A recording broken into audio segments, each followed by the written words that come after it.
ওয়ালাইকুম আপু, কি অবস্থা, কেমন আছেন? এই তো ভাইয়া ভালো আছি। আপনার কি অবস্থা? আপনি কেমন আছেন? ভালো আছি। এখানে কি করছিলেন? আপনাকে খুঁজতে খুঁজতে পাই না, এখানে চলে আসলাম। এই একটু লাকড়িগুলো গুছাচ্ছিলাম আর কি। আসলে বৃষ্টির দিন তো, এখন তো বর্ষাকাল। যদি লাকড়িগুলো গুছায় না রাখি তাহলে রান্না করতে পারবো না, সেই জন্য। ও আচ্ছা আচ্ছা, ঠিক আছে। মানে আপনাদের গ্যাসের চুলা নেই, না। খড়ির চুলাতে রান্না করেন? জি। আচ্ছা ঠিক আছে আপু, আমি বুঝতে পেরেছি। তো আপনার আব্বু কি অবস্থা? আপনার আব্বু কেমন আছেন? বাবা তো অসুস্থ, সেটা তো আপনারা জানেন, অনেক আগেও তো বলছি। উনি তো কাজকর্ম করতে পারে না, যেহেতু প্যারালাইসিসের রোগী। এখনও ঘরেই আছে, শুয়ে আছে আর কি। ও আচ্ছা আচ্ছা, ঠিক আছে, বুঝতে পেরেছি। তো আপু, এখন কথা হচ্ছে, আমরা তো ইতিপূর্বে আপনার একটা ভিডিও করেছিলাম, ওইরকমভাবে কেউ আপনার দায়িত্ব নেয়নি এখন পর্যন্ত। যাই হোক, এখন কথা হচ্ছে বিশেষ করে এখানে কাজ করছে না আপনার আম্মু। বাসায় তো কাউকে পেলাম না, আমি খুঁজে আসলাম। আপনার আম্মু কি কাজে চলে গেছে? আপনার আম্মু কাজে চলে গেছে, আর আপনি এখানে খড়িগুলো গোছাচ্ছিলেন? হ্যাঁ, এগুলো গুছাচ্ছি, কারণ বললামই তো বর্ষাকাল। আর তাছাড়া আমাদের তো রান্না করার মতো সেরকম কোনো গ্যাসের চুলা বা অন্যান্য কিছু নাই। সেই জন্য রাত্রি চুলাতে রান্না করতে হবে, এগুলো গুছায় রাখতেছি। আচ্ছা ঠিক আছে। আপনাকে যদি কোনো গরিবের সন্তান বিয়ে করতে চায়, তাহলে বিয়ে বসবেন তার কাছে? হ্যাঁ, অবশ্যই বসবো। ও কোনো সমস্যা নেই। আচ্ছা আচ্ছা, ঠিক আছে আপু, বুঝতে পেরেছি। যাই হোক, এখন বিশেষ করে কথা হচ্ছে, আপনার কেমন ধরনের ছেলে পছন্দ? সে যেরকমই হোক, আমার কোনো সমস্যা নেই। বয়সটা কেমন হতে হবে?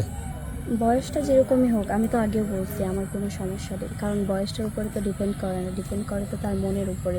সে যদি আমাকে ভালোবাসতে পারে, ভালো রাখতে পারে, তাহলে আমার কোনো সমস্যা নেই। ও আচ্ছা আচ্ছা, ঠিক আছে, বুঝতে পেরেছি। আচ্ছা, এখন কথা হচ্ছে, আমরা তো ভিডিও পাবলিক করবো, পাবলিক করার পরে দেশ থেকে প্রবাস থেকে শত শত ভাই আপনাকে বিয়ে করার জন্য ফোন দেবে।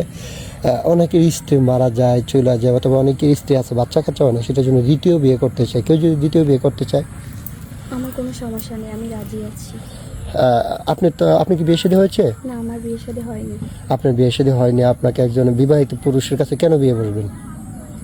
আচ্ছা, আমি যদি আমার আর্থিক অবস্থা যদি ভালো থাকতো, আমার ফ্যামিলি আমাকে একটা অবিবাহিত ছেলের কাছে বিয়ে দিতে পারতো।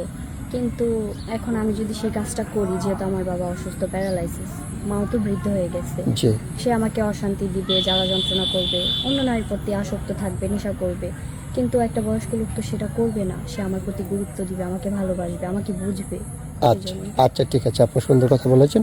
আপনার সাথে যোগাযোগ করবেন কিভাবে? আমার কাছে তো পার্সোনালি কোনো ফোন নেই। আমি আগেও বলছি, এখনও বলতেছি, আপনাদের সাথে যোগাযোগ করলে আমাকে পাবে।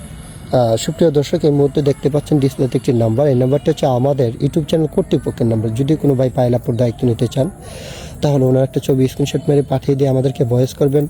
আমাদের প্রতিনিধিরা আপনাদের সাথে যোগাযোগ করবে। কেউ অযথা অডিও কল, ভিডিও কল দিয়ে আমাদেরকে বিরক্ত করবেন না, তাহলে আমরা ব্লগ করতে বাধ্য হব। আচ্ছা ঠিক আছে পায়লাপু, আপনার সিঙ্গেল ফ্যামিলি পছন্দ না জয়েন্ট ফ্যামিলি পছন্দ? জয়েন্ট ফ্যামিলি পছন্দ। জয়েন্ট ফ্যামিলি পছন্দ। নামাজ কালাম পড়েন? হ্যাঁ, নামাজ কালাম করি। আর জয়েন্ট ফ্যামিলিতে কিন্তু অনেক মানুষ থাকে, সবাইকে নিয়ে ভালোবেসে থাকতে পারবেন? হ্যাঁ, অবশ্যই থাকতে পারবো, আমার কোনো সমস্যা নেই। আচ্ছা, স্বামীর বাবা মা, তাদেরকে কেমন চোখে দেখবেন? আমার নিজের বাবা মার মতো দেখবো, কারণ তার বাবা মা তো তখন আমার নিজের বাবা মাই হবে। আচ্ছা ঠিক আছে, যদি খারাপ ব্যবহার করেন তাহলে কিন্তু স্বামীর ভালোবাসা কখনোই পাবেন না। আমি কখনো খারাপ ব্যবহার করব না। আচ্ছা ঠিক আছে আপু, আপনি ভালো থাকবেন, সুস্থ থাকবেন, আল্লাহ হাফেজ।